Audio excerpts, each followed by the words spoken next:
You're the first one I thought of. I just got dull. We're gonna call the meeting to order. If everybody would stand for the pledge, please. I pledge allegiance to the flag of the United States of America, to the republic for which it stands, one nation, under God, indivisible, with liberty and justice for all. Oh, good evening, everybody. Although it does seem like midnight outside, it's getting dark at 5 o'clock at night. Let's stop. But on the bright side, it's only 4 months till spring. And 100 days till spring training. There you go. Okay, so I have a motion to approve the minutes. So moved. Seconded. So approved. Okay, so introduce ourselves, Adam. I'm Adam and the live stream is working tonight. I'm James Lyons from Joppa, Magnolia, also represent the Glory Moon section of Harford County, District B. I'm Jansen Robinson, co-chair of committee. Our meeting's next week, right? Our meeting's next week, right? Yes. I'm Paula Muller from your chair. We have DPW. DPW. Talk about parent needs pursuit. Okay. Box Hill. Captain Put the Mr. building Goel. over for Yes. I didn't Before I hear word give of the that. crime DPW report, is I would like to introduce Major Lee Dunbar, who's here tonight. About 2 months ago, about 2 months ago, he is now in charge of this bureau, which is the Southern Precinct, the Northern Precinct, as well as Special Operations Division. So he has the entire police operations bureau. All right. Well, welcome everybody. Again, I'm Lee. Referring to that, I am the new bureau chief for police operations. This is, you can probably tell, well, look, it's not my first rodeo here. I've been serving 34 years in law enforcement. And I wanted to come back over here. I spent a lot of my time in special investigations, undercover narcotics, CID, and all that. Investigator Dave and I worked together for many years in the task force, so we go back a long way. We have a great working relationship, not only on but off duty too. I consider him a friend, and that benefits the community as well as the other county. A lot of us all came up through the ranks together, and that's really good for the team environment. There, so you are, as you all know, and I've heard before I got in the room, especially from this young lady right here, about how much Dave, what a good job that he's doing. So I'm just here to help these guys, which means to help you all too, serve your needs. So I'm gonna be coming to these meetings, kind of understanding what's going on, talking to Dave as well as Captain Oyster up north as well on what you guys need. But what I do want to express to you, and I talked to the sheriff this afternoon, you guys understand we had a little bit of an issue with our command boss on where that was going to be stored. We felt very passionately that it needed to be stored here. For obvious reasons, a lot of our calls for service for the command boss were in the southern portion of the county. We do have that resolved, and the sheriff just wanted to let you know that has been resolved. It is here now, and this is where it's going to be permanently stored to better serve your community down here as well. So with that said, do you all have any questions of me? Sorry, anything I can help you answer this evening? Yes. So with your job, you're kind of going to be looking at all of the needs, like your officers that I always see out in the streets of exactly what's going on. Absolutely. And getting into things like you're here to deal with, like making sure that he has proper facilities or that they have the things that are going to help them help the community better. Yep, that is absolutely right. If Dave needs something, he comes to me, and it's my job to make sure he gets what he needs, so you all can get what you need. So will you be picking up the fight to help them get better facilities and like new training center, and is that under your command also? Well, that's ultimately under the sheriff, but actually that was my project. And that was one of my projects. I was the project manager for the new Central Precinct and Training Academy.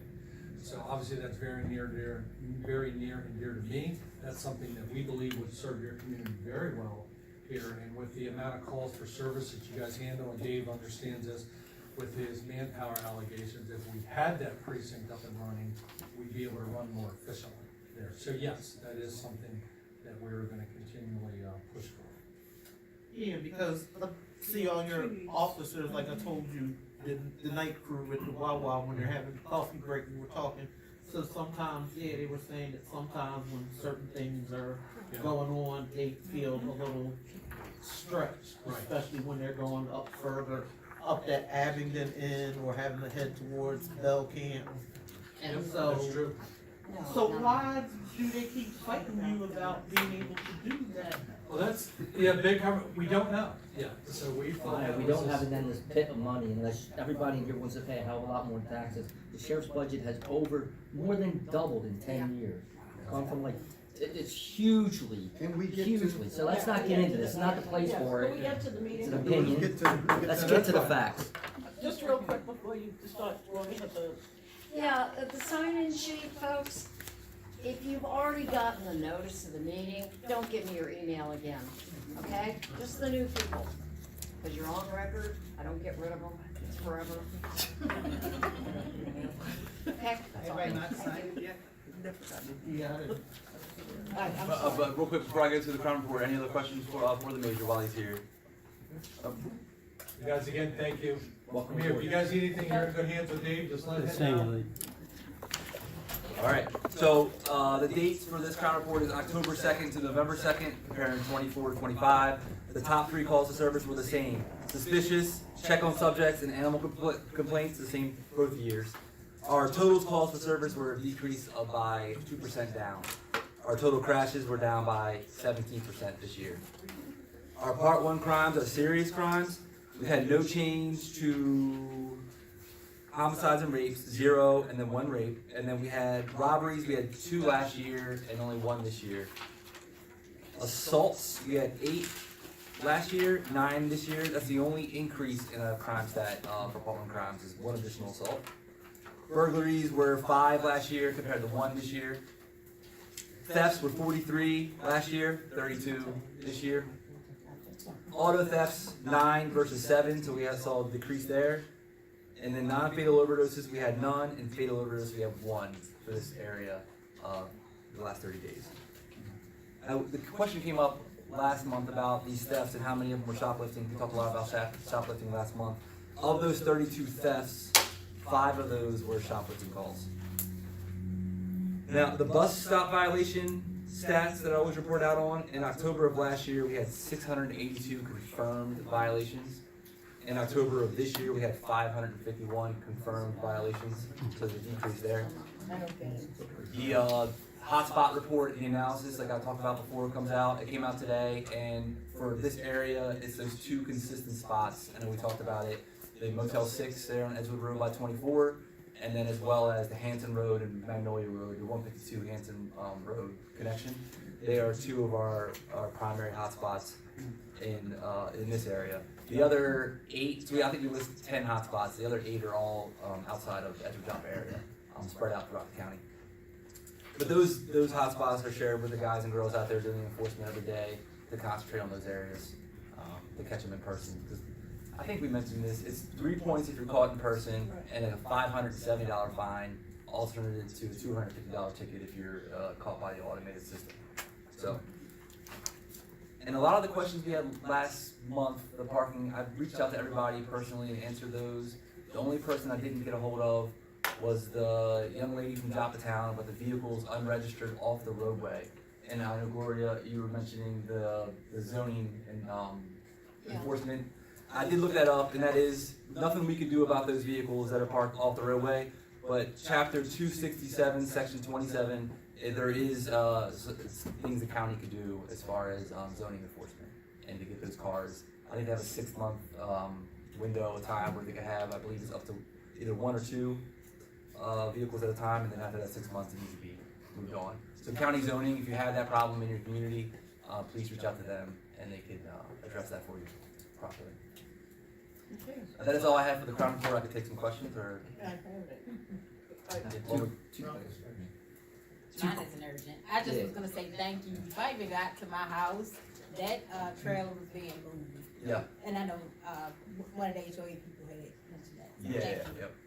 Just 2 quick points. One is, when you're quoting the shoplifting and all, it seems like it's been made to be like this massive, big problem. Is it that, from what you guys can get on the street, is it that shop owners have just gotten frustrated so they just don't even bother reporting anymore?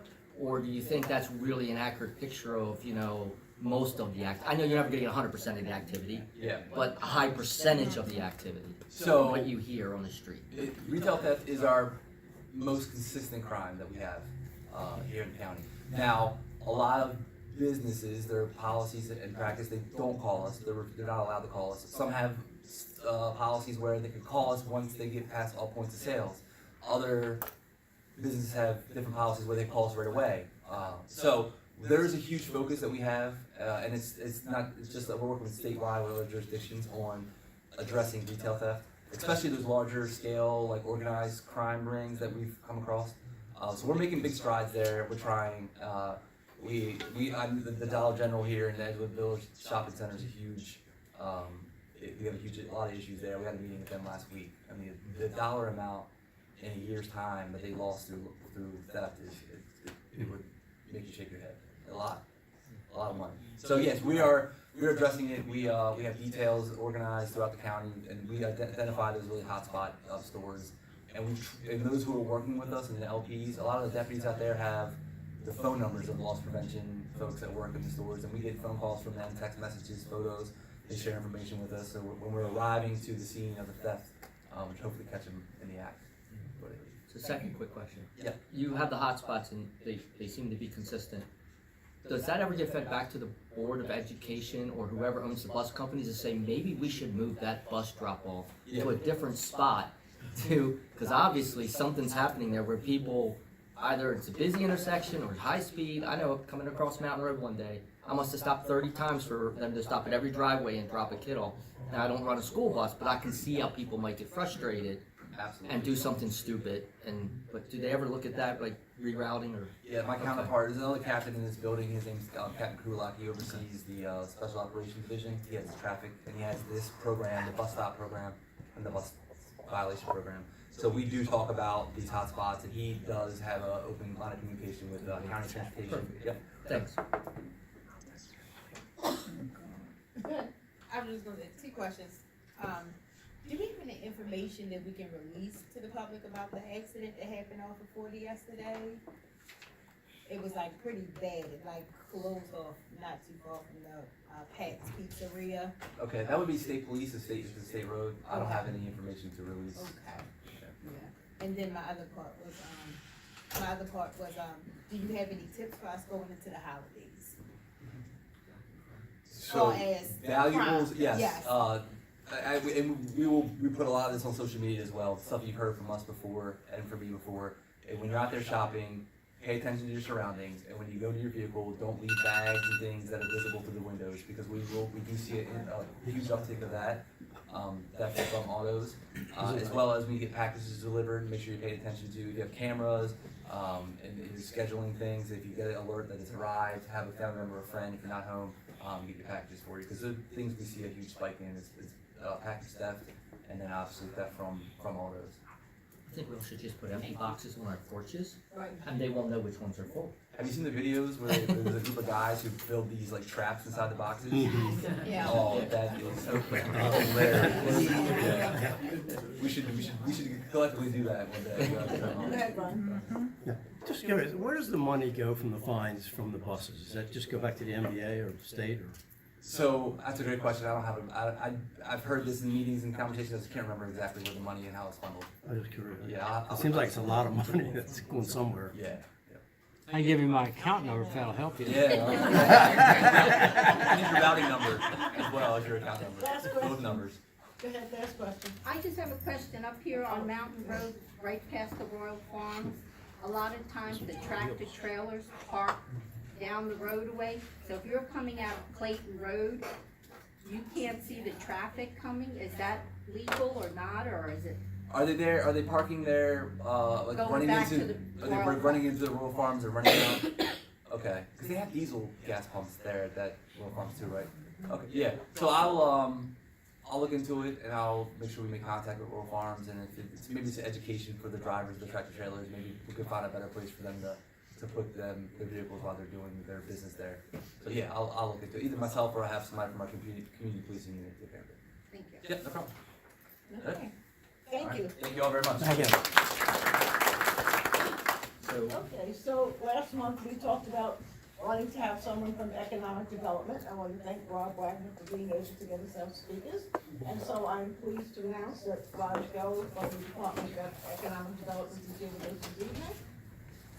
so while Raj is coming up, I looked Yes. it up online, and our ChatGPT friends say that 50% goes to the vendor and 50% goes directly to the sheriff's budget. So that's What, on the bus? on the bus violations, yep. Half and half, so the sheriff gets additional money in his budget. Okay. Good evening, Raj. Sounds good. Welcome. Good evening, everyone. It's good to be back. I understand that the topic of interest to the group is what are we as a county doing to attract new economic opportunities here in the area? And before I get to that, I hope if you can indulge me for a few minutes, I thought it might be helpful to give you a few updates of some recent activity through the Office of Economic Development that I think might be of particular interest to all of you. So if you could bear with me, just kind of 5 quick updates, and then I'll get to the matter at hand.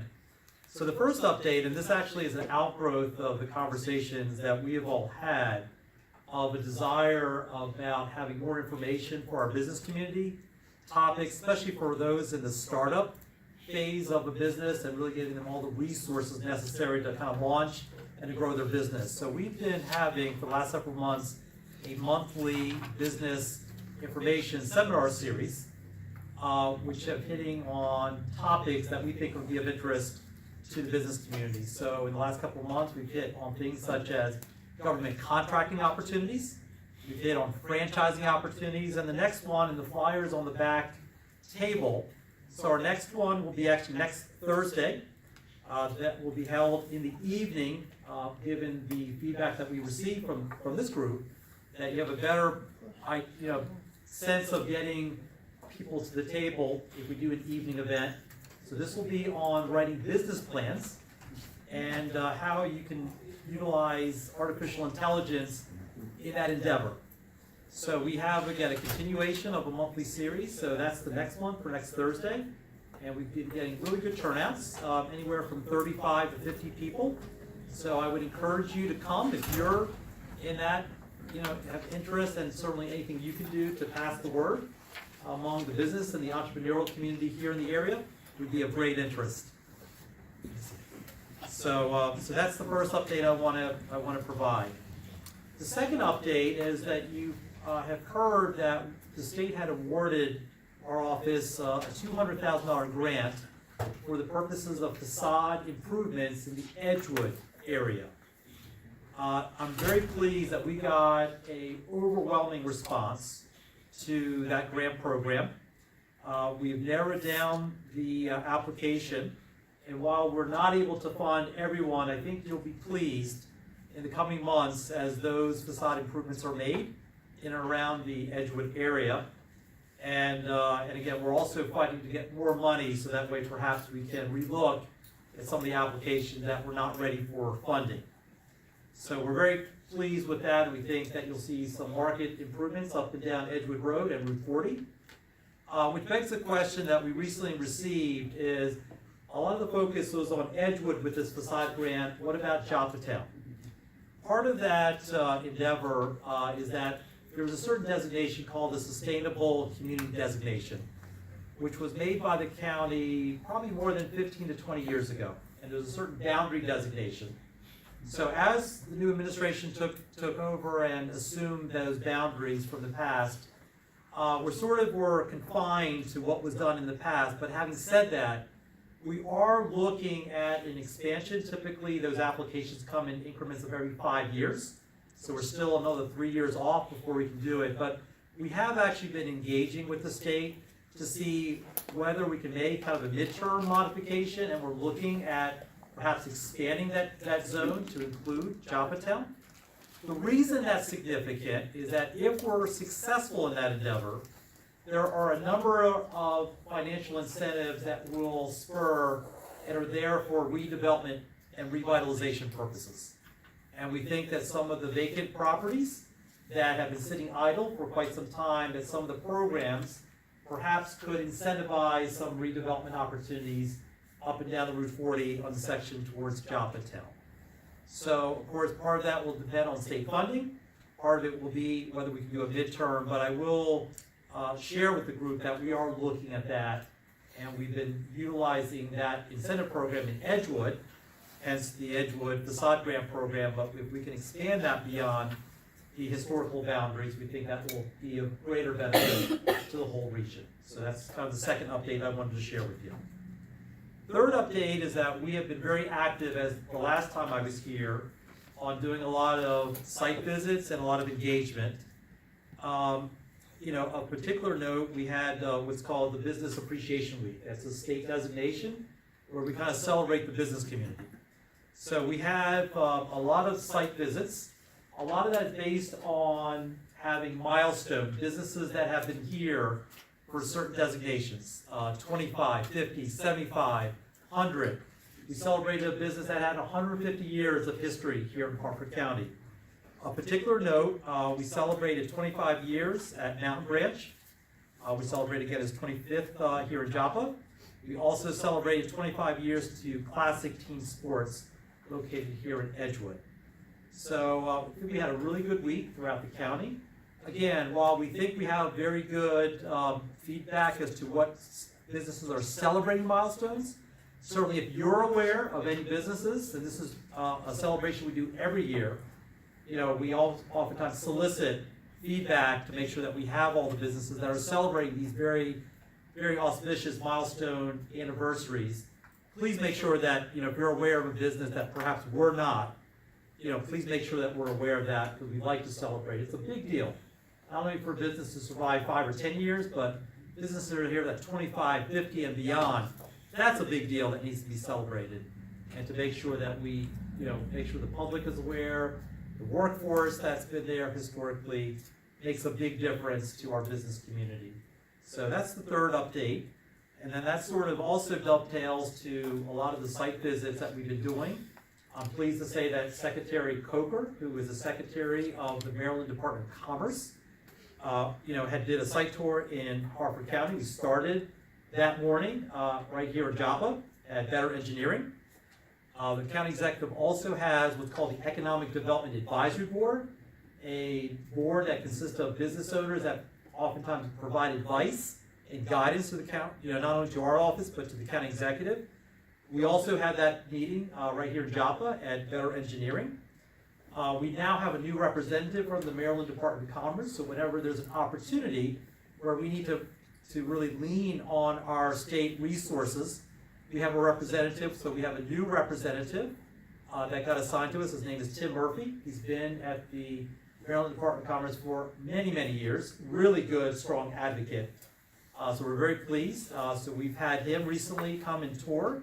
Most recently, this is a couple of weeks ago, we had him over at Repurpose Aggregates over at Joppatowne, and we've been taking him throughout the region to make sure he appreciates a lot of opportunities that are right here in the Edgewood Joppatowne area. And again, we continuously get a lot of phone calls for resources, from loans to grants to finding physical sites for expansion. So again, I would ask that as you know of business owners and folks that are looking to start a business, we are here to engage with those individuals, be our eyes and ears, encourage them to call. While we may not always be able to solve every problem, I hope by now everyone in this room appreciates that we do listen to people, we do take the time, we do want to help, and we try to do everything humanly possible to help an entrepreneur in a business.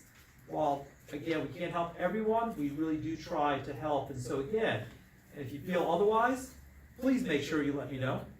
And again, be our eyes and ears, and to encourage folks to engage with our office. The fourth update, and this is one that we take a lot of pride. Last week, we brought together our largest manufacturing companies and our largest trade companies.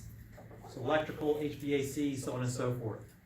One of the challenges that we observed is that there's a lot of businesses in manufacturing and in the trades looking for workforce. And we have a lot of students coming from the Harford County public school system and Harford Community College looking to get jobs in those areas. And the observation that we made is that oftentimes they're not talking and getting to know each other. So we had a fair where we brought all of those companies and all of those students together. So we had in excess of 45 companies, and we had in excess of 250 students that either have self-identified as wanting to be in those employment in those type of companies, or have the mechanical skills, problem-solving skills that will lend themselves to great career opportunities. And these career opportunities are fabulous. So we think that went very, very well, and we particularly thank two companies from the area. Better Engineering, again, was very engaged, as well as Repurpose Aggregates, again, another company in Joppatowne. And the report that we had from both those companies that they met a lot of students. We had a significant number of students from both Joppatowne High School as well as Edgewood High School to participate in this program. And the feedback that we got from both the students and the companies, that I think a lot of good jobs will be coming out of this. And we're very pleased, I think, from the outcome, and this is something that we look to repeat. So again, I hope that just gives you a little bit of a sense of what we're doing. Again, I want to just thank you. There's a lot of strong advocates in this room, and we thank you for continuing to be those advocates. Again, as you have information, as you have updates, as you know of events, as you know of business owners that need stuff, again, I just want to, it bears repeating, please let us know. While we like to think that we have the skinny on everything that's going on in the community, sometimes that's not always the case. Sometimes you have a better sense of what's happening. So please make sure you send it our way. I would much rather get the same information about the event 5 times than to assume that we have it. And that way we can be a strong advocate for marketing the event, or helping that business owner. Again, we really are here to help, and we feel like those inroads are making a big difference here in the county. So again, by doing and continuing to be the strong cheerleaders that you really are making the area better. And I know it's never fast enough, and it's never quick enough in the good. We share that frustration. We want to get things done yesterday, but as you know, change sometimes is incremental. But we do feel like since the last time I was here, and certainly since we started the administration, we feel like we have made meaningful progress from the economic standpoint. And then on the mode of celebrating our cheerleaders, I do want to take a moment. I hope I don't embarrass you, but Bangtan was celebrated as Harford's most beautiful person. And we really do applaud, because you're a very strong advocate for not only the Edgewood area, but again, by having a strong Edgewood, we have a strong southern Harford region. And that spills over in ways that we see, and sometimes ways that we don't see. So again, just congratulations on a well-deserved award. So, which then kind of leads me up to the matter at hand. I want people to appreciate that more than kind of these events and things that I've described for you. A lot of my job, a lot of my time, and those are my colleagues in the Department of Economic Development, is to spend time outside of the county. Is to spend time with people that are in a position, whether it be investors, whether it be developers, whether it be retail, whether it be site selectors, to ensure that they know and have the proper information in which to hopefully incentivize them to build. And that's something that we should not take lightly. And I say that because and I'll say more from a personal standpoint, as those conversations are ensuing outside of the county, what I'm finding is that a lot of people either do not know anything about Harford County, never mind the Edgewood Joppa area, or they have very antiquated ideas of what is happening in this area. And when you start telling them about all the amazing companies and the amazing sense of community and where we are, and I'll tell you about the factors that factor into how they make decisions, it gets us on the radar screen. And frankly, a lot of people have not engaged or thought about Harford County, and particularly up and down the Route 40 corridor, because again, that lack of knowledge or misconceptions from things that were 20, 30, 40, 50 years ago. We've completely changed as a region.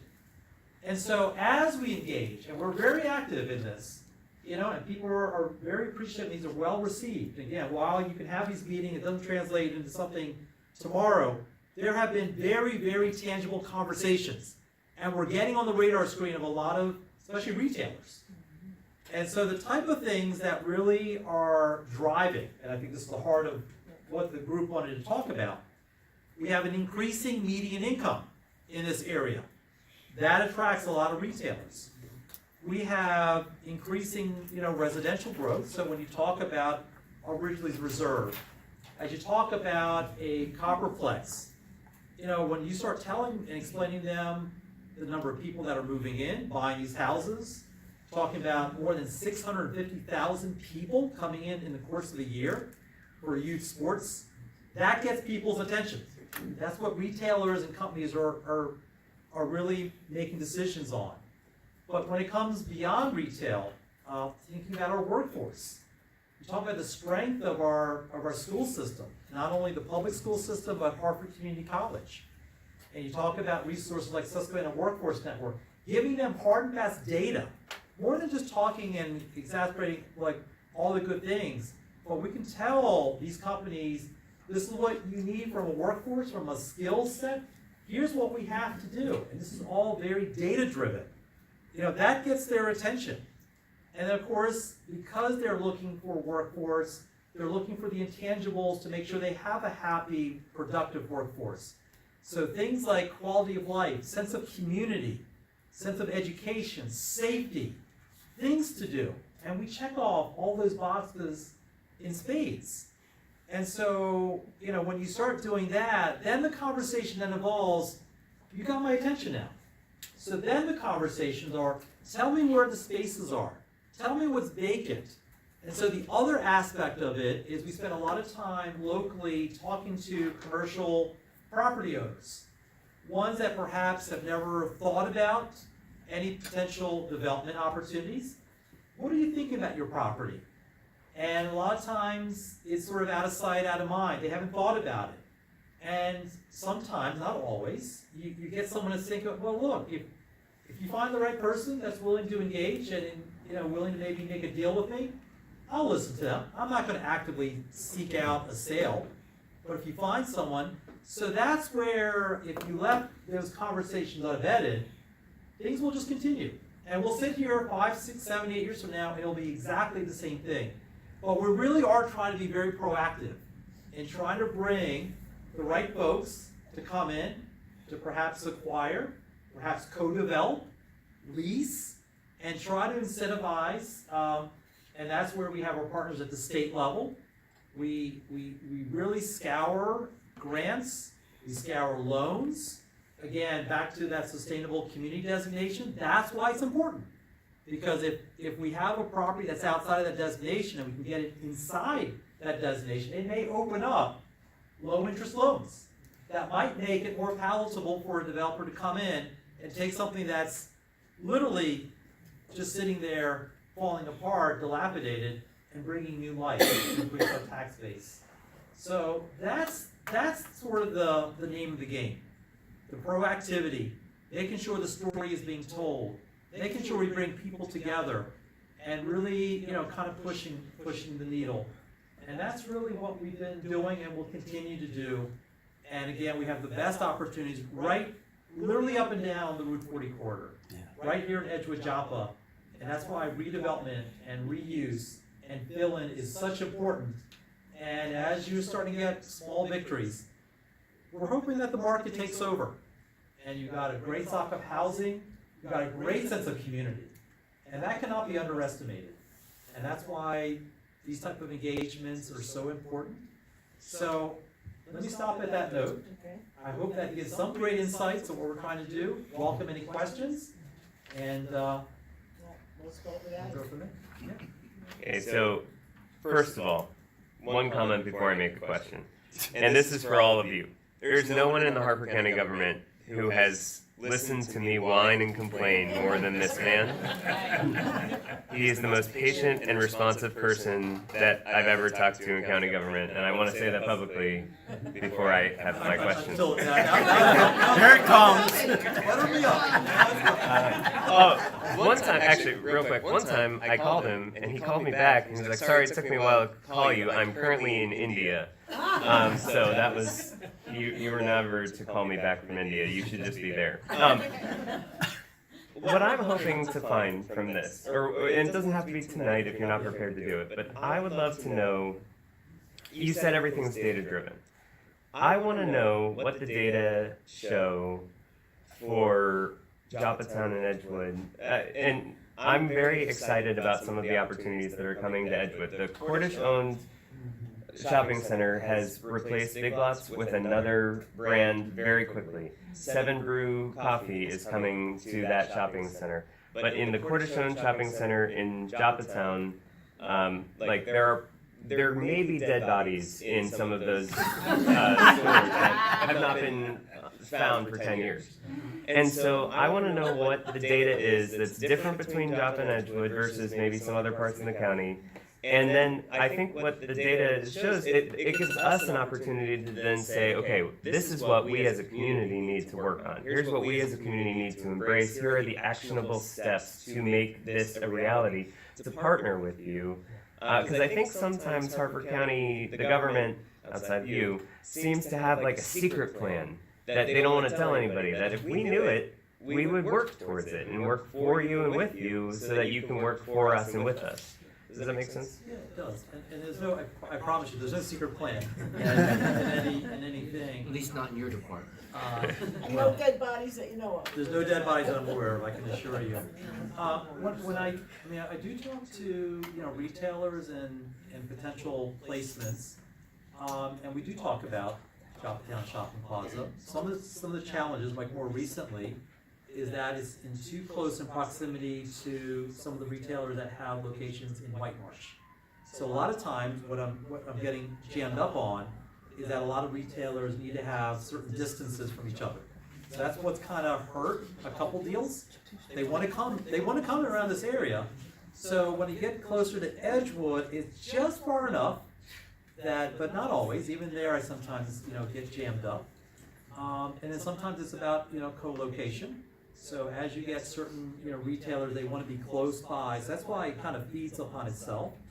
A lot of the development in and around the Edgewood, and the reason that we're starting now to see some promising signs at the Edgewater Village Shopping Plaza is again that recognition with Copperplex and the folks that are coming in there, and the fact that there's other businesses.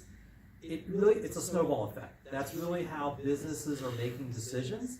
And again, I think that ultimately what's going to happen is that as hopefully that continues to grow, there's a spillover effect. And what will happen is then, Woodbridge, there's some vacancy, but it's going fairly well.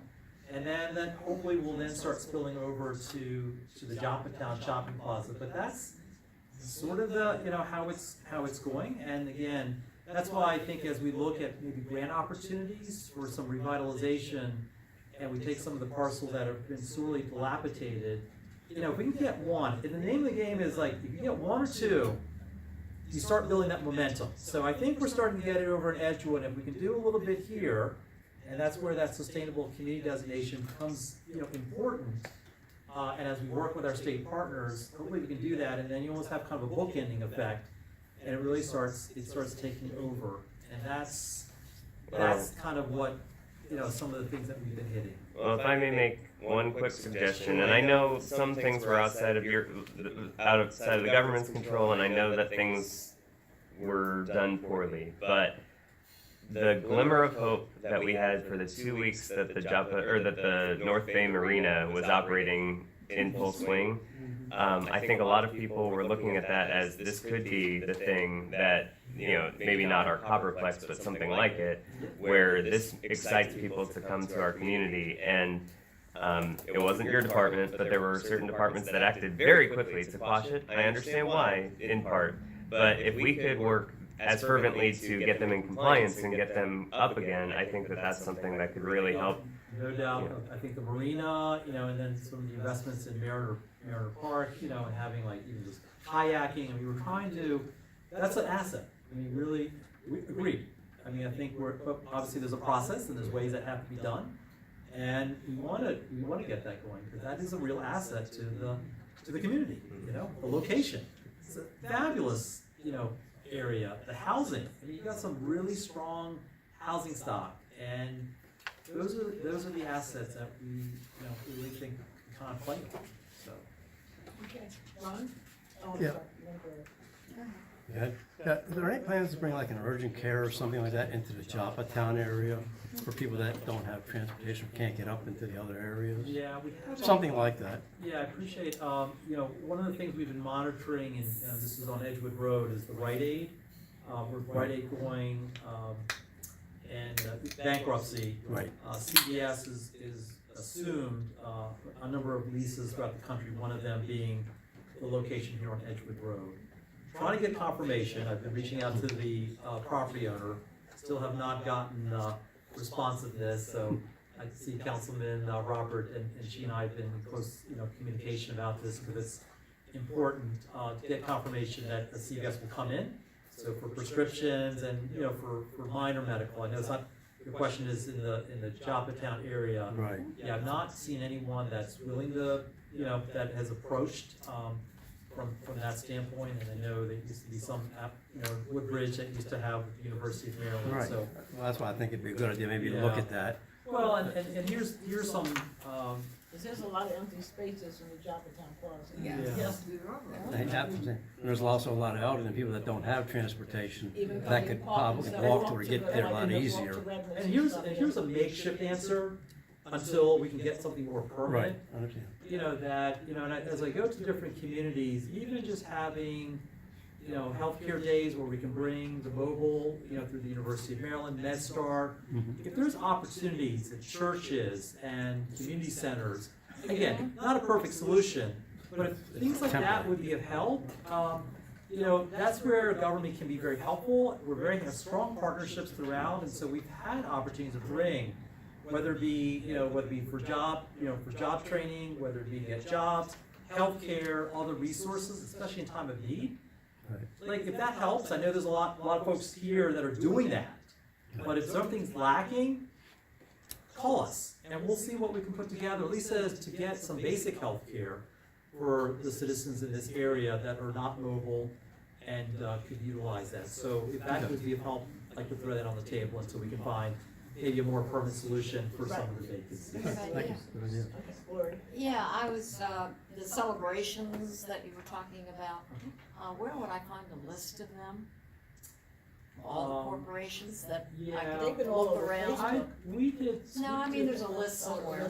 Yeah, I think there was like one or two, one press release, we did some on social media, but I can put that together, I mean, there's no. Yeah, I'd from like to that. see that list to see who in this area has been. Well, as I said, the Celebrate. two, speaking specifically to Edgewood and Joppa, as I said, the two that hit 25 years, as I had mentioned, is Classic King Sports and then Mountain Branch, they both had 25 years. Yeah, And again, every year is different, I mean, so don't be reflective, because, that's what I wanted to know, Oh, all the yeah, yeah. other years. So every Yeah. year, I mean, it just depends on like, Gotta have a list somewhere.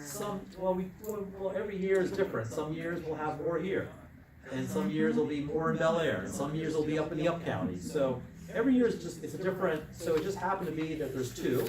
But when I first started 2 years ago, I mean, I think we had a good 6 or 7 down on this side of Harford County. So every year, again, we're trying to hit 25, 50, 75, 100 I'd just years. like to know what they are. Yeah, be happy to. We want to celebrate. We're happy to do that. Yeah. So. Past years, she's talking. Past Oh, years. past year. That's Thank you, Ralph. okay. Thanks for the Not what you clarification. did this year, it's like, Yeah. where's the history? Yeah, so that I don't say to you, hey, what about this corporation? Yeah, And you go, oh yeah, we did that 40 In all years ago. candor, I don't know what has, a lot of that will predate, a lot of us in the office. I don't know that there's a running list of like who got celebrated when, Oh, I'd like that. but that's a hard one to That'd be pull nice. together. So Oh, I don't want to Bob could do promise it you for on you. that one. So I got we'll one see for what you we right can here. do. He could Joppa remember. Magnolia's gonna be celebrating 75 years next year. Okay. Here's information Thank for you you. so much. Yeah, I'll take that. Thank The you so contact much. for the president. Perfect. Thank you for that. Okay, gentlemen in the back? Yes, sir. Thank you.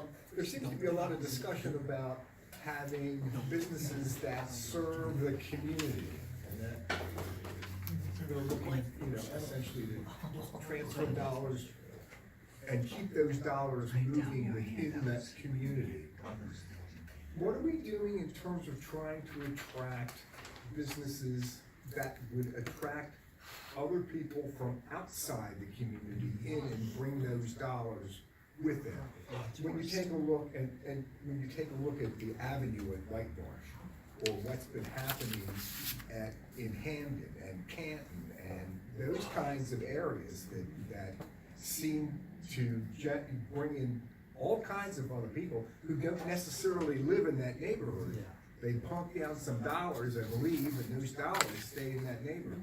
What are we doing to attract those kinds of businesses? So it kind of piggyback on the sort of the prior explanation of, we spend a lot of time meeting all of the retailers that are nationally known and getting to know the representative for that company. And again, this is all new territory, unfortunately. I wish this is something that started 10, 15 years ago. And getting on their radar screen, because a lot of times the information that they rely on to make decisions as to where they place their next location sometimes is oftentimes antiquated, and sometimes doesn't give a full picture of the economics of the area. And so that's where we're trying, from the standpoint of giving them the further explanation of here's what's coming in town in terms of new residential growth. Here's the upswing. Here are things like Copperplex. That's, as I said, that's getting at least the conversation started. So we can get better retail, so that way we don't have to leave, folks here don't have to leave to go here to go to White Marsh. We want to keep it in town. And then ideally attract those folks from Baltimore, across the border, up over here. If you've got big box retailers, and when you look at what happened across from Wegmans, that was kind of like the perfect opportunity to get in there and do something a little different. Like basically, we got maybe a restaurant in there, and some big box retailers and some smaller stores, but when you look at the place, honestly, it's a parking lot that happens to have boxes around it, and that's essentially what we've got. I think part of the problem out. Everybody wants to build, the retail stuff, but nobody's paying attention to what it looks like, Well, and the other aspect of that answer is having the right property. One of the challenges, the amount of acreage that's needed. When you have a situation that you've got half acre here, quarter acre here, a third acre owned by separate parcels or separate property owners, consolidating this in a way for the folks that actually can build. Let's just take an avenue at White Marsh. That takes serious acreage and capital as well to build a development like that. Would we love to have that with restaurants and entertainment and shopping? You better believe it, that's what we want. But if you look at the parcels that, let's just focus right around the Edgewood, Joppa area, there's not one that kind of stands out where you have just this vacant land right for development. 1 to 3 acres, you really can't do much with that type of development. The developers are all saying to get that type of development, you easily need 10 to 30 acres to be able to do that. That's hard to find. And that's part of the challenge in terms of getting that type of scale of development. Is it possible to use those buildings that are there and reconfigure them to get more smaller businesses and especially businesses in there? I don't mean to take up the time. That's okay. It's the cost. You raise a good point there. Right. The answer is yes. The short answer is yes. That's redevelopment, kind of infill development. That's what we're trying to incentivize. That's where, again, trying to expand the financial incentives that we can bring. That for someone that has to pay top dollar to revitalize, that's very expensive to redevelop. But perhaps if they have a low interest loan, perhaps that might change the economics of that deal. And that's what we're trying to do, is what can we do to help those folks to take that old building that's been blown to smithereens and try to bring new life to it. And it's really the economics. Jeff, go ahead. I'm going to be your eyes and ears for a minute here if I can. Please. Had a great conversation with a local resident, local business owner here in Edgewood. about a week or two ago. We talked about an hour about a bunch of different things, including Copperplex and that fancy new $1 million road that's going in. And he doesn't like that road as much as he lives near Copperplex, and he hears all the events, and he hears all his neighbors complaining about it, and the parking that has become an issue, and the traffic's become an issue. What he doesn't like about that road is that it's going to take traffic out of Edgewood, business traffic out of Edgewood. What the county's doing, potentially, with this road from Willoughby Beach all the way over to Cedar Drive, is giving everybody that's coming from out of county, out of state, wherever they're coming from, a clear path around Edgewood, down Mountain Road, left on Trimble, left on Cedar, and they never see Edgewood. He said it'd be a great idea. This is gonna overlap your department, Policy Max department, but take this back to the executive, take it back to whoever you can.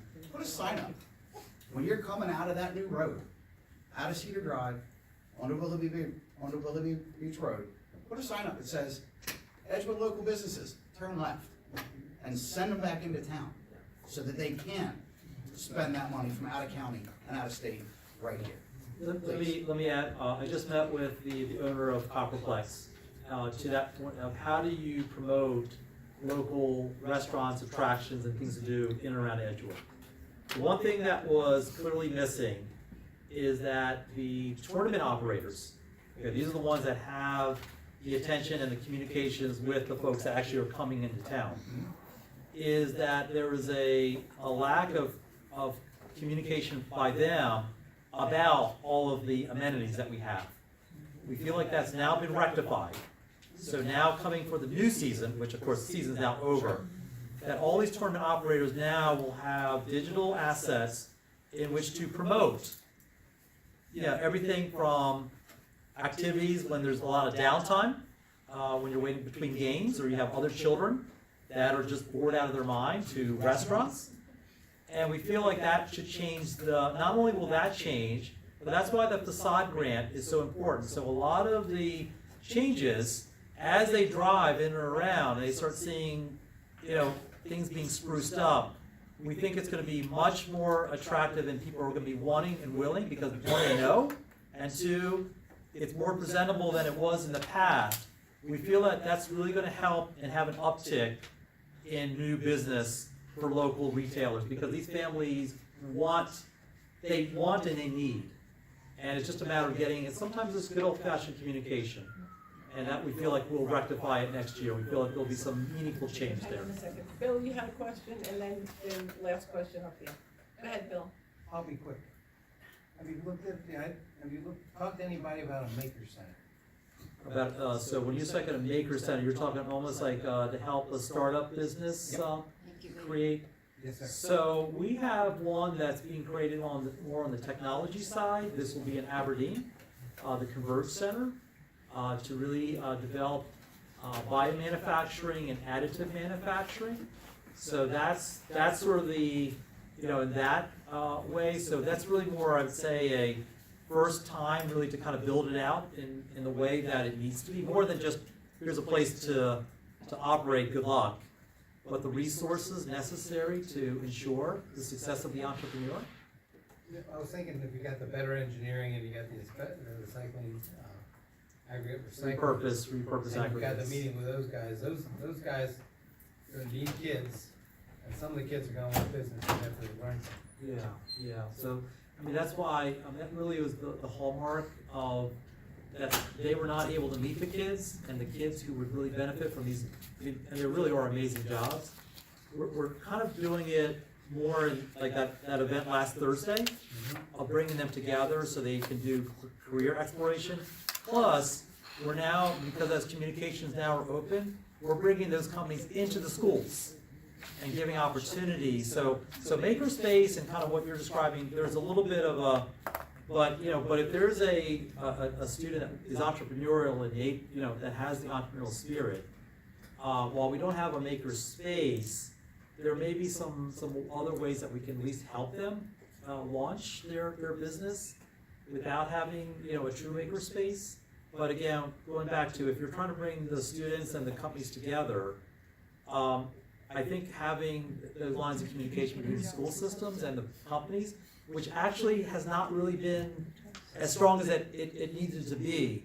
We're trying to break those barriers. That's why we're very optimistic that yesterday or last week it really opened up a lot of doors and a lot of opportunities for teachers to get to know the business owners and vice versa, because they've always been wanting to meet each other, but never had that opportunity. Last Thursday was the first time in many cases that was happening. We'll take the Is last one so we can move on. Is that satisfactory? All right, and then We you, can and offline. then that'll be the last person. Go ahead, you first, and then you, and then we'll move on. Yeah. Mine is just quick. I really like the digital assets to steer people toward businesses from Copperplex, but Joppatowne's not that far, so can we include Joppatowne in that? Because I'll say I live in Joppatowne, and I spend half my time in Edgewood. But I love Edgewood too. Even though I live in Joppatowne, I kind of consider them both like my home. I know they're different, but I see a lot of people from Edgewood that come to Joppatowne too because of the businesses that are there. So it's just a straight shot down Trimble. Yeah, and they could get to Town Grill and Pub and Yeah, I was Sequoia say and Town Grill would be a Peruvian, perfect place for people to go. If it's still open and like those places. Yeah, absolutely, absolutely. All right, last question, go ahead. Well, I just want a statement. I participated last Thursday in that job fair with my company, Kraus Heating and Air. And I want to tell you, it was fantastic, and I'm praying that you guys are going to do this again. You better believe it. I met a lot of wonderful young men and women. I got to meet a lot of the teachers and whatnot. It was absolutely a fantastic I didn't realize you were there. event. Thank you so much for that. We were so excited about the outcome of that. And thank you. I'm so glad you had a good experience. So that makes us feel really good. That's unsolicited too. So good stuff. Raj, thank you so much. Thanks everybody. Cynthia, you're up. Good evening, I'm Cynthia Lynch from Harford. He's a friend of mine. Just have an announcement about this month. We're, tomorrow, we have we have a public hearing at 6, and the majority is about agricultural preservation. And then the legislative session is at 7:30. November 11th, which would be our next meeting, is Veterans Day, so there will be no meeting on November 11th. And the next meeting will be on November 18th.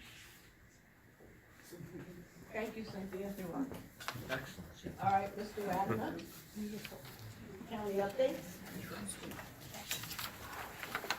Well, we're finally getting to a place that some of our projects are finishing up and wrapping up, such as the Harford Square cameras should be operational if they're not already, and that'll be turned over to the sheriff's office to monitor those cameras. Another thing that's happening there, the Kennard boat ramp, the automated gate has been installed. The electric should be available right away soon for BG&E. The speed bumps at Beacon Drive and crosswalk speed reduction device at Harford Square is going to be going in the springtime. Mariner Point Park repaving and pier repairs are going on right now. The portable lighting at Edgewood Park, the fields at Cunyon have already been supplied so they can play in the dark since our time has changed and a lot of the games or the practices will be in the evening. So that was brought there to supply lighting. Foster Branch Park, there's been a lot of discussion, as you know, in the past about where the activity center is going to go in the Joppa area. That was one of the things that's slated for the Foster Branch Park, which was the 129 acres that was bought by the county, and it's in permanent preservation by the Harford Land Trust. Today, the county executive did send a letter and voiced his strong opposition to the Dave's Cove water discharge permit. I'm sure you'll see a copy of that, but I have one with me if anybody wants to see it. And then there's a few things coming up. The Community Reinvestment and Repair Fund, that's the cannabis money. Trying to get some input as to how you'd like to have that money spent. And that meeting is going to be on Wednesday, November 19th at the Bel Air Library. Veterans Resource Fair is coming up Saturday, November 15th at the Bel Air Armory. There's going to be a Household Hazardous Waste Day 2025, November 15th, 8 to 12 at the Harford County Waste Disposal. And there's a Thanksgiving food drive coming up. It started the 1st of November and will run through the 21st. All those flyers are back there on the table in the back.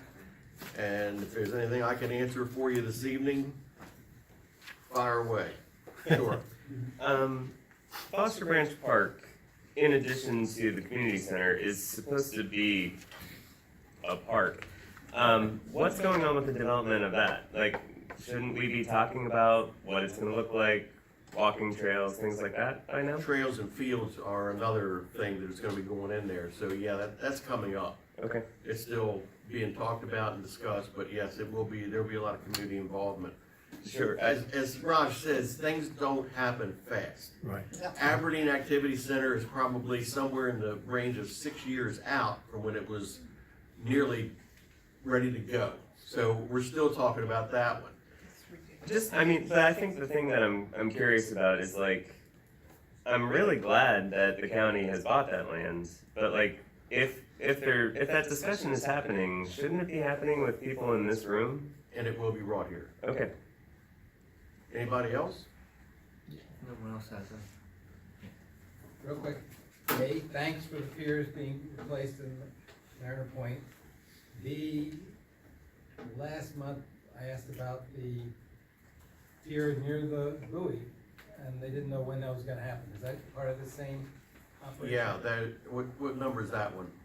What number is it? Yeah, they had them numbered 1, 2, 3, 4, 5, I believe. I think it's 4. 4. There was one that had some extensive damage or some extensive work that needed to be done, and it was a little further out, but I'll check on that one. It's by the pier, or by the buoy. By the buoy. I'll check on that for you. Go ahead, Rob.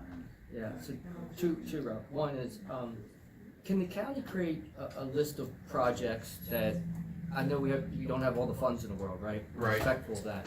But create a list of projects, cause this Peckler, whatever property, that I've been hearing that there's a dog park and there's gonna be something else going in there and a transfer like, it seems like that's been happening for 5 years. I asked Gloria and she's like, it's in the list. Well, what is the list? Cause I would at least like to know, it's number 4 and we're on number 1 and we're 3 away, right?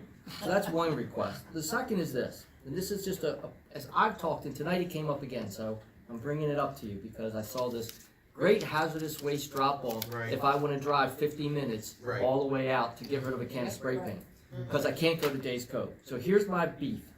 When I go to a Baltimore County park, or I go down there to launch my boat, I pay a fee to get in the park, Right. and I pay a fee to launch my boat. Why do we continue to not charge a fee to launch boats and park at our parks in Harford County to Baltimore County residents, and use that as leverage that we could use their dump if they want to keep launching free here for no charges? Be an easy process.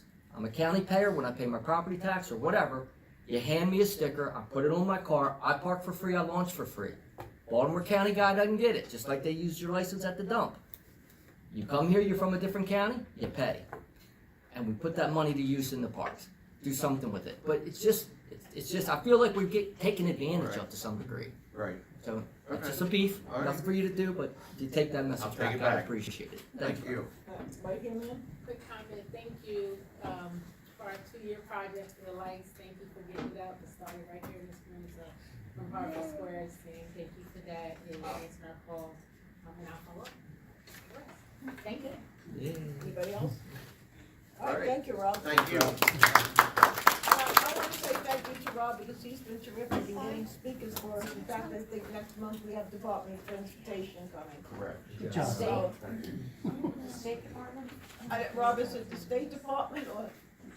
State Rob. Department of what? Which- No, it's Harford County. Harford Transit. Transit? Yeah. Harford He's been Transit. terrific at getting speakers for us. So I really appreciate it. Because they're working on some programs to try to make All right, Ron, you're up. buses more rider friendly in the Joppa and Edgewood area. And maybe more direct from Edgewood to the community college, perhaps? Could be. Talk about it next month. We will. I mean, I'll follow you, but behind there is better.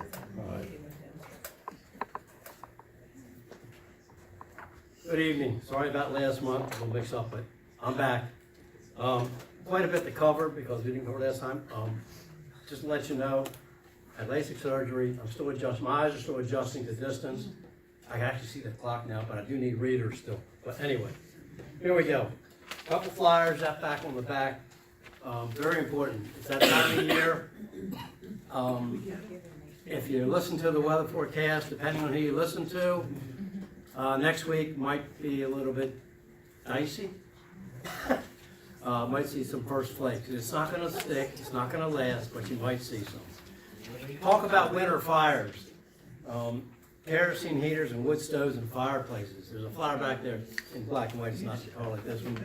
Good information, remember to take care of it. Check your kerosene, make sure that the heaters and stuff are not leaking.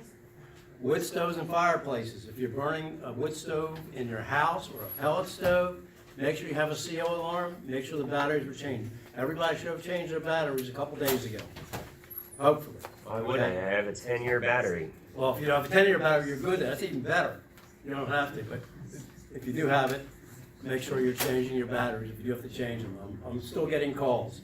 I'm going to bring this up again. I bring it up all the time. By close the door, Maryland. It's a tip sheet back there. By closing the door before you go to sleep.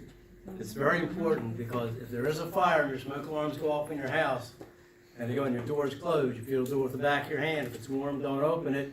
You know, you're safer in your bedroom than trying to go through that fire. I've told you before, the stuff you see on TV is made for Hollywood. Putting a wet towel over your head is not a good idea. You know, trying to go through it, breathe it is not a good idea. That smoke will kill you faster than anything. Okay, more people are killed by smoke in a house fire than are actually killed by the fire itself. Okay? Portable fireplace safety. Again, we got a lot of those now. Even the little ones that can actually go in the house and fit on your table, sort of like a little burner. Be very careful with them. We've had several fires last year where kids were playing with them. They use liquid fuel. That's safe to burn. It does not give off the CO the way normal fuel does. It's a special fuel for table, but it's very topsy-turvy. It can be split. I haven't seen any around here yet, but they're out there. I just want to make you aware of it. Electric space heaters. Flyer back there. Be very careful with them. Check the cords before you plug them in. Do not plug them into an extension cord or to one of those power strips. You're looking for a fire if you do that. Okay? The power strips are not made to handle electric portable space heaters. They produce too much wattage for the particular wires that are in those things. And I hate to bring it up, but get ahead of winter freeze. Okay, here's some things back there. Things you should do before winter sets in. If you own your house or a townhome, there's a lot of information here about getting, you're servicing your furnaces, your heaters, your HVAC units, whatever, chimneys and vents. Make sure they're clean and get a professional to check them. Don't just get the guy fly by night that walk by and says, oh, I can check the chimney for you. Get somebody professional, okay? Again, it's the price you put on it to put on your lives if something does go wrong. The other thing I want to talk about was Thanksgiving safety. It's coming up in a couple of weeks. I can't tell you how many people get burned by using the turkey fryer or the turkey, using these aluminum pans in your oven. The aluminum pan breaks or cracks for some reason. Grease drips down, now you've got a fire in your oven. It happened to one of my neighbors about 3 years ago. Okay, be very careful when using these, when you're making your turkeys or chicken or whatever you're making, for the holidays. Keep kids away from the stove. Keep at least 3 feet away from it. Keep pets away. Keep little children away. One other thing I want to talk about that. Ron, I have a question about that. What's So that? just to let everybody know, so if somebody does do that and they have a fire in their oven from that, what is the best way for them to put it out? Get out of the house, call 911. Turn it off, get out of the house, call 911. Don't open that oven. If you open that oven, it's all going to come out. If you can keep it confined to the oven, you've got a better chance of surviving. Keep the oven door closed. Now, what we've taught in the safety house that we have is that the reason why we tell you this is not open because, and you may say, okay, well, the fire looks out to me, so they cancel the fire department. Meanwhile, behind that wall, something is smoldering. And it's happened a lot. The fire department will come in, we have these handy, these fancy, heat detectors and stuff. We can check if there's something in the wall. Because if you cancel us, and we don't come out, and then 2, 3 in the morning, 4 o'clock in the morning, all of a sudden you smell something burning, it's probably because something's in the wall burning behind your stove. So it's very important to get out of the house, call 911, let us come in and check it, even if you think the fire's out. Let us make sure there's nothing going on behind the wall, because that could be very deadly and dangerous. Thank you, Ron. Thank you. We had a couple fires in the area. Thank goodness, nothing very serious as far as that goes.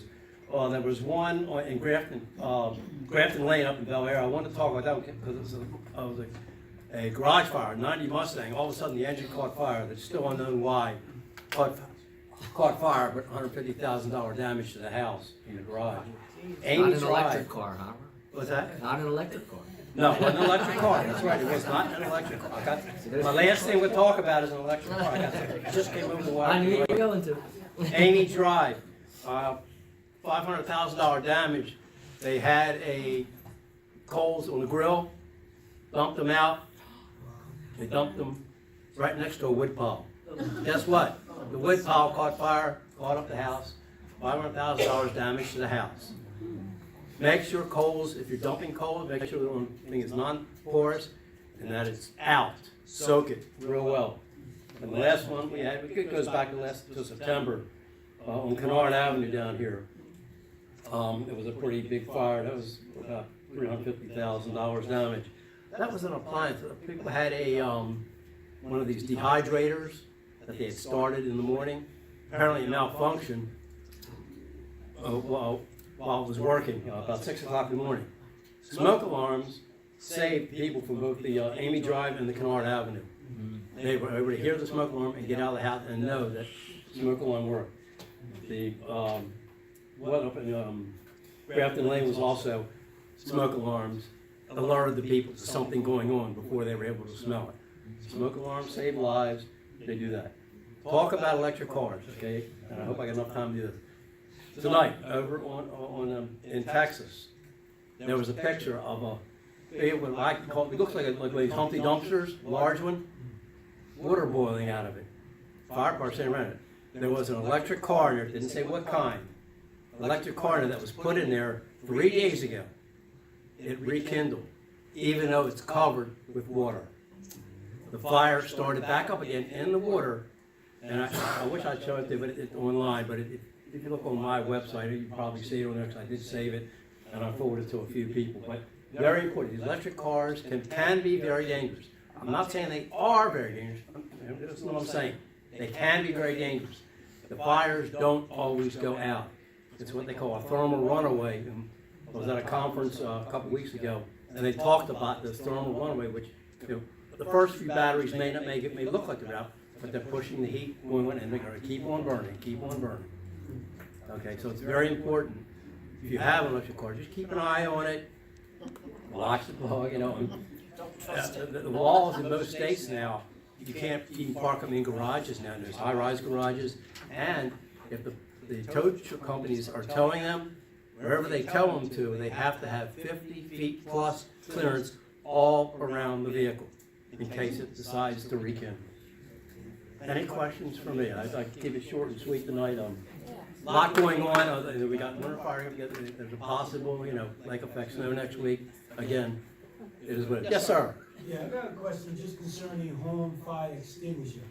Okay. If I have some at home, do I have to certify them every year, even though the gauge says good and green? They should be checked every year by a qualified person, not the fire department. We're not qualified to check them. There's companies out there.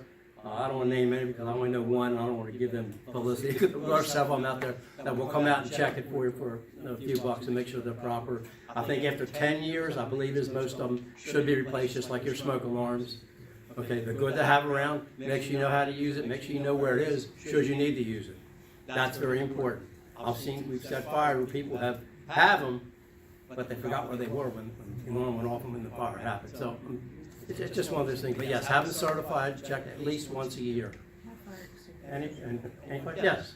Can you go over the information you were giving out before about those fire blankets? Because somebody got a bunch of them, and I know that you had talked about that, and I was like telling them, you still want to have your fires. I'm still on the fence about them, okay? I'm not convinced. I have one, and I've tried it, and it didn't work the way it was supposed to. I did it on an outside. I put some oil in a frying pan and lit it up and wanted to see if this blanket would put it out. It did not put it out, as a matter of fact. And maybe I did something wrong. I mean, it's possible. I'm human. But when I put it down there, it splattered and everything spread.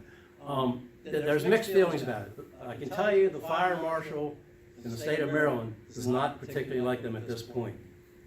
Because number one, you may not have, they may use it, have it sit around for a while before you have to use it. How long are those chemicals in that towel good for? There's no research on it yet. There is no research. You can say 5 years, 10 years. I don't know, and you may not need it in the first time you use it if it's not, if it's out of its warranty, so to speak.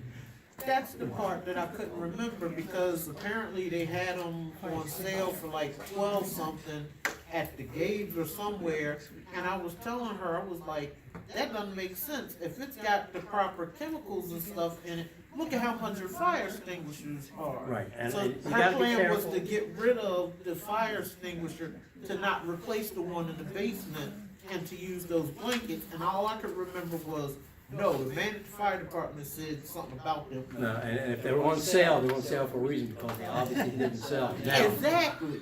and the other thing is too, now, I like Gabe myself, I go in there, I'll buy stuff in there once in a while too, but be careful, watch the dates on stuff, especially food and things like this. A lot of times they'll get stuff that's close to or out of date. Now, and I'll be honest with you, my own personal, I'll go in there, I'll bought Oreo cookies that are close to date, I don't care, they'll be gone before their date in my house. But, you know, things like that, I look for stuff like that, but be careful what you're buying. Again, they're on sale for a reason, they probably had a lot of them too, if I'm not mistaken. And a lot of stores will buy them up, because the regular stores do not sell them at regular price. I just say be careful with them, okay? Thank you. No, Wanda, you're up. If you don't mind, I also have Delegate Johnson's update too. Okay, so yeah, do his. He's at a meeting, so. Thank you. I can send his, is probably faster than mine. Yeah, if we keep rolling, we'll be out of here by 8:30. I know, right? If we keep going the way we're going. Okay, so. Dion's not here, is he? No, he's not. So from Delegate Andre Johnson, he basically wanted everyone to know that he was at a meeting in Havre Grace tonight, that currently we are releasing $62 million to ensure full November SNAP benefits are available. And number 2 he sent was eviction foreclosure protections are now in effect. The Maryland General Assembly passed legislation in 2019 to protect Marylanders from the most harmful impacts of federal shutdown, including eviction and foreclosure, pursuant to Real Property Article 7-105.1 and 8-401. An involuntary furloughed federal government employee at risk of eviction or foreclosure can ask the court to temporarily pause the eviction or foreclosure during the shutdown. That is from him. Good, thank you for that. For me, I have been doing a lot of different things, but one of which I wanted you to know, I got to be the judge at the Academy of Finance, and that is such a great program that our high school has, letting these children learn how to market themselves and market a product, and they were kind of scared to pitch, but some of them did such a phenomenal job, and I say kudos to that. And the ice creams are currently at the creamery, so go and try them out, because I got to try them all. I'm on the Commission of Disabilities, and it kind of goes back to a conversation that Adam had brought about transportation. We had a big discussion about transportation and access for the disabled, and what does that look like. And so I had a conversation with Gary I know I'm messing his name up. Bazinski, thank you. And we talked about the issue that Adam had brought up also, about the kid who's sitting at Joppa, waiting for the bus. So I know there's going to be some micro transit coming our way at some point. They're looking at the funding and looking at the way that looks. We talked about other improvements for transportation, mainly also on the weekends. We really don't have any transportation on the weekends. Nobody can get even around in town in the weekends. Can't even get the train, really, Amtrak. If someone, my friend comes from the city, she can't get home. Like, she can get here, but she can't get home. So we've been talking a lot about that, and I will keep you informed of that information as well. And then, let's see. So today I helped at the Harford Community Action Agency. I bagged groceries along with Council President Vincetti's aide and Councilman Bennett's aide. They have seen a 30% increase in people utilizing the food banks. So if you can donate donate their pantries. People were coming in, bringing and dropping off food items for them, but this is not going to end anytime soon. So if you can help. They are really needing the food at this point in time. So I just wanted to let you know about that. Whoever brought up the healthcare in Joppa, I'm going to talk to Lauren Levy because she offered to provide services, and they have these mobile health units. So I'm going to reach out to her and have that conversation and let her know about the concern. So I just wanted to let you know that. Tomorrow's session, I am putting in a resolution regarding Days Cove because it does affect our waterways of Gunpowder and Bush River. We've gotten the support from Baltimore County, as I've given them the support from our end. And so hopefully that will assist stopping what's going on with the trash juice and the increase in them wanting to do that. I did some research on HoneyGo, and HoneyGo has got a solid setup, perimeter barriers, everything they need to make sure that there isn't any environmental concerns. So that's what I'm asking for, more like Ridgely Reserve, more eyes from the MDE to look at that. And then I'm putting in a legislative bill regarding the Humane Society. Many people are wanting to have more spay and neuter and opportunities for vaccinations. That is what the bill is about. The Humane Society is on board so that they can get grant money in order to assist anyone like you, me, or anyone that does not have an animal that needs to be sheltered to be able to get the services needed at a low cost. So that is also what I'm doing. I did bring newsletters, and they're in the back. Now I've talked to Debbie about the link, so we're all good, Gloria, to get that out. And we do have the municipality meeting at the Edgewood Library on Thursday, November 6th at 6:30 p.m. If you can come. There is a created map. There is boundaries as a proposal, along with some additional information. I will not be there. I will be doing something with the Department of Social Services, but Andre and Steve will be leading that charge. And then Wednesday, November 5th, we have a meeting to discuss in council chambers road projects with the Harford County Consolidated Transportation Program. If you have any state road requests, just shoot me an email and let me know what they may be, so we have time to give that information at that meeting. And I think after that, that is it. I'm going to wish you all a happy Thanksgiving because I won't see you again until December. Thank you. Yep. Okay.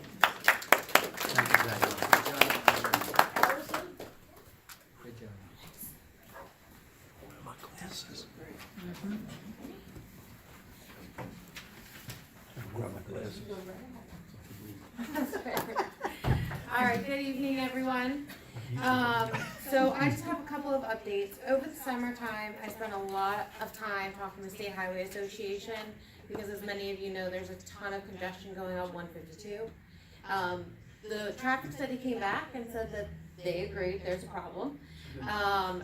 What they decided it was there wasn't enough space for left turners, so it was backing everybody up, which would require the State Highway Administration to lengthen those left turn lanes, which they would like to do, but they don't have the funding for it at this time. So it is on the project list. Turn where? All the way up 152.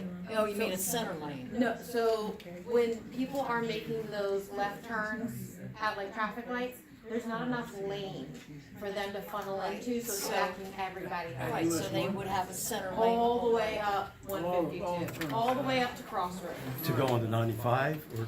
Coming from 95, going up 152. Oh, up, oh, yeah, okay, so, yeah. So, yeah. Suicide lane, they used to call them. Yeah, so now it's on the agenda. State Highway Association knows that it needs to be a project.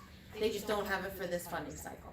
So it is on the radar, but we'll see how it goes during the next funding cycle. piggyback off of Rob, Mr. Wagner, the final community reinvestment and repair fund input session is November 19th at 6 p.m. at the Bel Air Library. These are the funds from the cannabis tax. It's a reinvestment in the community. So if you guys have ideas, thoughts, input, it is November 19th at 6 p.m. at the Bel Air Library. On November 21st, last month we had Lauren Levy in the health, was it last month?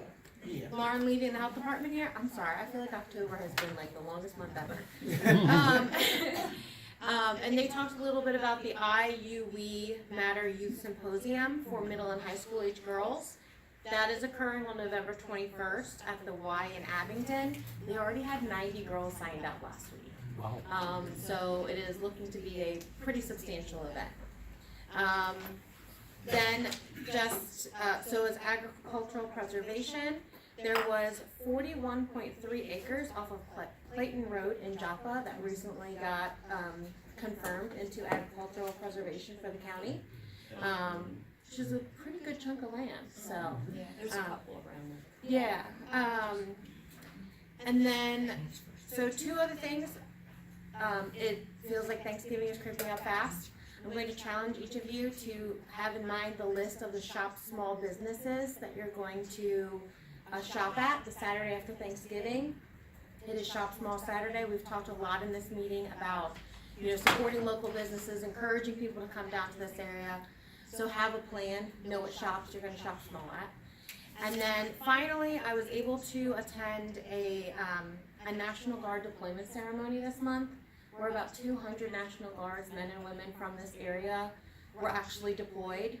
And they are being deployed down to the southern border.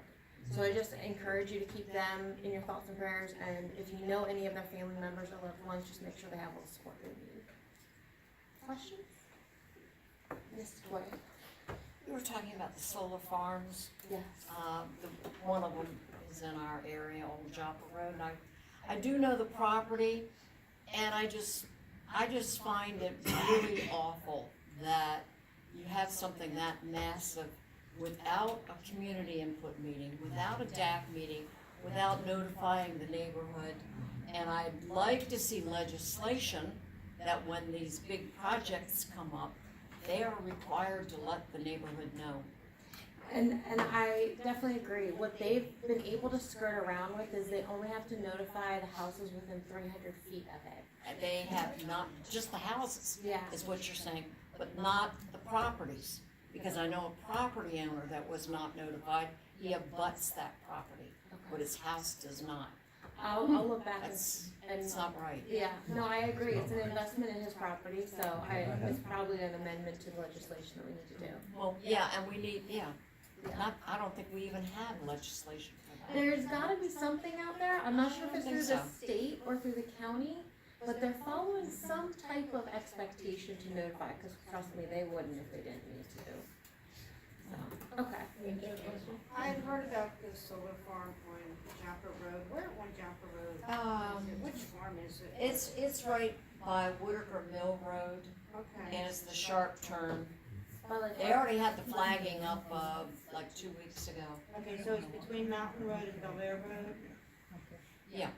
Okay. And Whitaker, it's between Whitaker Mill Road and Mountain Road. Okay, it's even And better. Hollingsworth's that, Hollingsworth and Whitaker Mill. I had been wondering where it was. I had been. Real sharp turn. Okay, 'cause I wasn't sure, I was just wondering where it's at. I had no clue except off the road. Thank you. You only reminded me of this because you mentioned this 152 study that you were working with. Mhm. If you can go back and talk to them, it's the weirdest thing. When I travel up 152 and I go past I-95, the right lane merges into the left lane. That's normal, that's standard, but then as you go further up, there's a left lane that goes away and I'm forced into the right lane. So I think it just makes people confused because I try to stay in the left lane to not create a traffic jam, and then I'm like, shit, I don't have a lane. I'm like, I've never been anywhere in the world where I've seen the left lane go away. So I know exactly what you're talking about. But on that road it does. It's like that on 24 right now too. I'm just, maybe it's there for a logical reason, but it doesn't feel logical when you're driving it. It's like, It what the doesn't heck? feel logical. I actually remember driving that stretch of road with my mom in the car, and she goes, "Why are you always in the fast lane?" Or no, and I said, "Well, it's consistent. Like it stays there." And then as soon as I said that, we had to merge into the other lane. If you think 152 is enough, I'm telling you, trying to go to Walmart now with Constant Friendship is not. Oh, yeah. Oh, yeah, that'll. Oh, yeah, they're like on a. I live didn't know if I was coming to go, I it's had no horrible. idea where it was, I'm like, that is the biggest mess I have ever seen, I hope they know what they're doing this time. Well, it's getting ready to be a real big mess because they're remodeling that Walmart. I only bring it up because one, you mentioned that thing happens, Yeah. and it seems pretty basic. The 2 lanes are still there. Mhm. Just change what you're doing. It does make it, and honestly, I Wouldn't cost any money. What you see is the 4 lanes are inside the development envelope area, and the 2 lanes with the turn are outside the development envelope. That's why it's so goofy. But I don't think there's a turn there. it's right after Harford Road. It's this Harford one Road. past It's Harford right Road. past Harford Where the Road. Supercenter automotive place is. You're past Harford Road. Yeah. But anyway. One at a time. I know where it is. Yeah. All right, anybody else? Okay, thank you. Thanks, Alex. You're in Erica's office. No. I don't know why. I know. Chantel, I'm sure you have something. Yes, I just have a couple of things, but, talking about the transit, on Thursday at 4:30, the microtransit group has an open house, at Brookside Drive, so if you're interested in, that topic of how the link and the microtransit study can help, they're looking for, ideas from the public. So they're gonna share the plan to date of what we talked about on that team. So that's Thursday, but I wanted to share at the American Legion, on Veterans Day, they're hosting a spaghetti dinner for veterans. They eat free and guests can, attend for $5. So that's one piece of news. And then on Thanksgiving Day, the 27th of November, from 12 to 4, coalition of, Edgewood Assembly of God Church, the Legion, the Alliance, and a community member from Joppa, Joppatowne. She's gonna be, they're gonna host a Thanksgiving meal, a sit-down hot meal, so we're gonna get that information out. It did make, Councilwoman Roberts' mailing, so it's on there as well, but I'll send it to Paula so that she can publish it. And we're planning, for 200 plus meals, so all are invited that need a place to sit and eat. And, we're glad to be able to start that tradition down here. And where is it gonna be held? It's at the American Legion, 17. Edgewood Road, 715 No, I Edgewood know Road. where that, yeah. I just, there's so many people I just involved, wanted I to wasn't share sure where that they were piece. holding. And our first Sunday market finished, the final one last Sunday. We had a pretty good turnout of, community members and to support the furloughed employees and the, potential SNAP, shutdown. We provided free produce to the, shoppers that provide theirs from Lowe's. So, it was successful, and we're going to repeat that next year, first Sunday from April through November. So that's the, okay, and, we will be releasing our calendar of, community cleanup days. Okay. For 2026, we have 7 locations, it's open to the public, so if you miss one location, you can go to the next, but, we'll be sharing that one as well.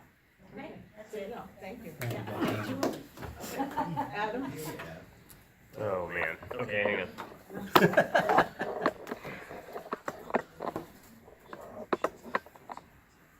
I gotta zoom out real quick, too. If anybody wants to learn how to live stream this meeting, that's something we can talk about. Next Monday, November 10th at 6:30 at the Joppatowne Christian Church building, we are going to host a informational meeting on our effort for the emergency rotating shelter. It'll be Joppatowne Christian Church specific, but I'm betting that things that we talk about would translate to other churches too. But we're going to be talking about if anybody wants to be a volunteer with us. You don't have to come to the meeting to be a volunteer with us, but if you want to start to learn how do I get involved, help me understand what to do, help me understand what this is going to look like, that's what we're going to be looking at. And anybody's welcome. We're also going to be live streaming and recording the meeting in case you can't be there, because that makes a lot of sense and more people should do that. There's a community cleanup at Riverside Elementary on November 15th from 10 to 12. It's being sponsored by the Riverside Elementary PTA, but also the Magnolia Middle PTO is advertising that. They're going to try to start a group kind of to do that for area schools and different places in the area. It's going to be the first one, so if you want to get involved at the ground floor, please come. I won't be there. I will be on my 5th anniversary trip. Hang on. Joppatowne High School is having Clue on stage based on the 1985 movie Clue, which is my favorite movie of all time. And if you would like to go, it's November 20th to the 22nd. November 20th and 21st, it'll be at 7 p.m. November 22nd is a Saturday, it's at 2 p.m. Tickets can be purchased with this QR code here. Tickets are $15.50 for an adult, $7.50 for a student. You do need to buy the ticket digitally, so it would be helpful to do it in advance, but you can do it at the door as long as you have your phone and a credit card at the door. The Joppa Development and Heritage Corporation will be having a meeting on December 15th. It should just be a general meeting. And then that'll be our last one for the year. But I do want to give a shout out to the the Rotary Club of Southern Harford County. They contacted me and asked if they could purchase or replace our food pantry at the Joppatowne Christian Church building, and I was like, well, if you must. So they are going to be helping us, and it'll be a little bit bigger. There should be some shelves in there, and we're talking about possibly having some other things in there besides food as well. There are more details on that to come. Hopefully it'll happen fast and furiously, but we're kind of in a waiting period at the moment. But big shout out to them, and we're very grateful for that. And then there's also, we have started, the Joppa Development and Heritage Corporation has started planning for the election forums for next year, since it's an election year for Harford County. Last time, in 2022, we did an election forum just for the general election. And that was really good, but as it is in Harford County, the primaries are really important. So we're going to be starting to try to have an election forum for the primaries as well. Maybe not for every single office that we did for the general, but it is going to be an opportunity for us to ask some people who are asking for our vote some of the things that we would like to know. In that lane, we are interested in knowing, or I'm interested in knowing at least, what you would like the people who are running for office to have to answer.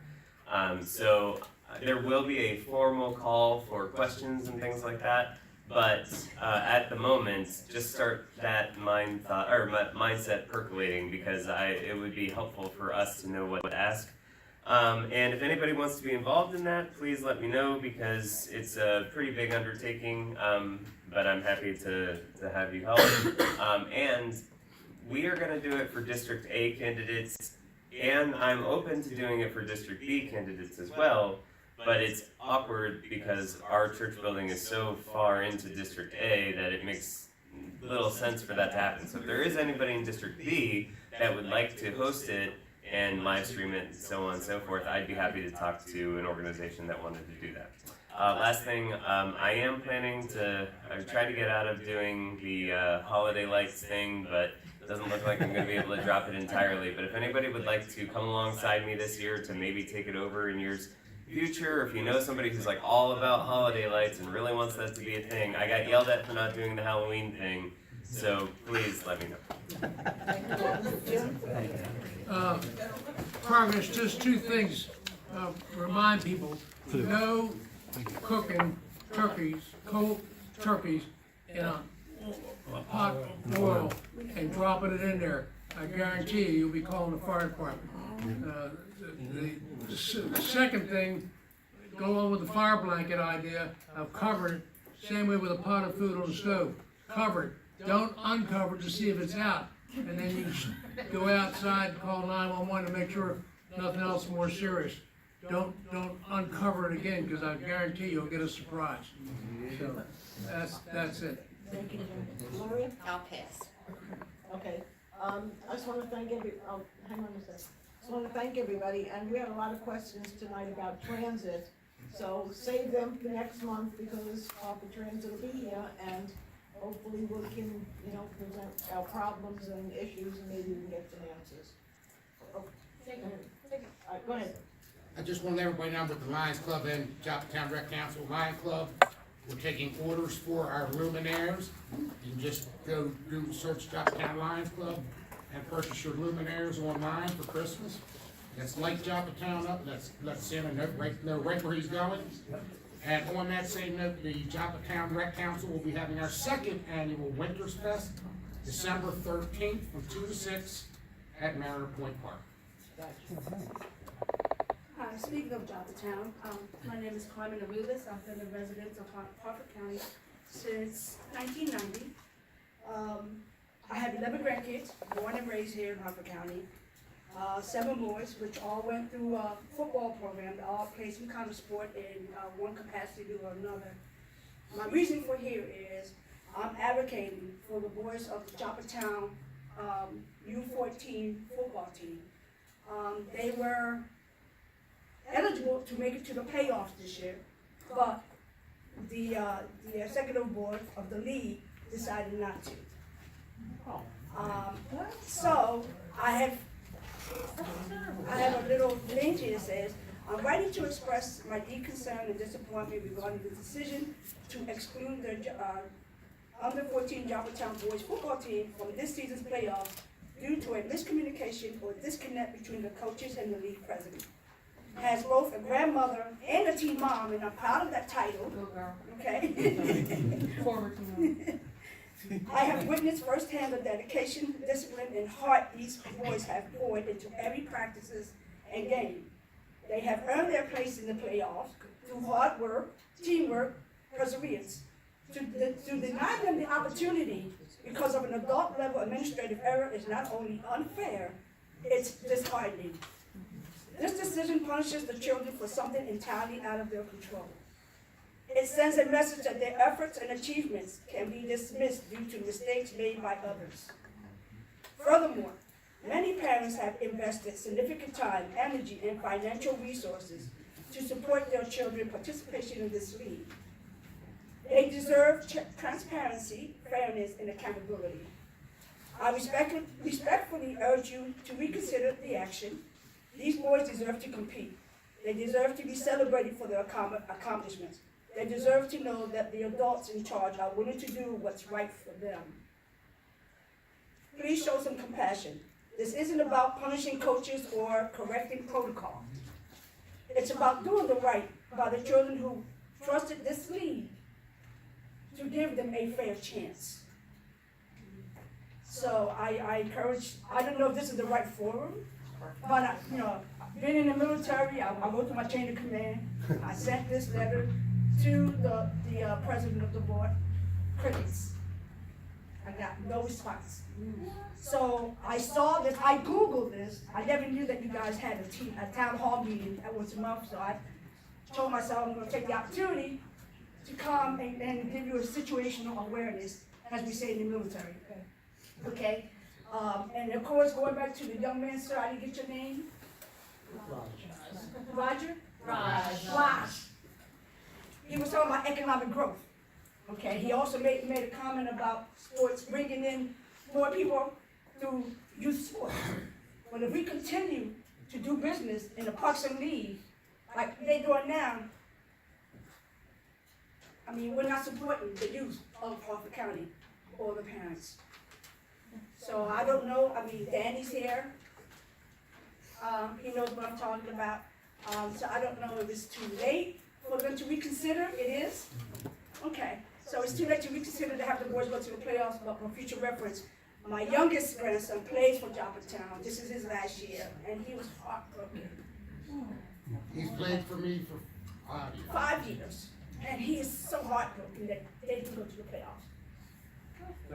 And being a teen mom, those are my boys too.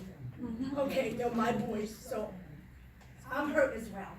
I don't mean to be a crybaby, but you know, it hurts me. Yeah, so for future reference, I just hope and pray that not only Joppatowne Parks and Rec, but all the other counties will have an SOP, a general SOP, where whether every team should make the playoffs, not just who has the best records. This is not the NFL. Okay, so every team should make the playoffs and then take it from there. Thank you.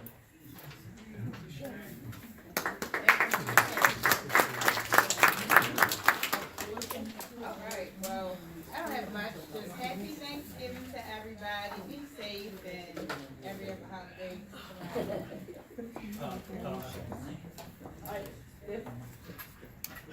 I got one alibi.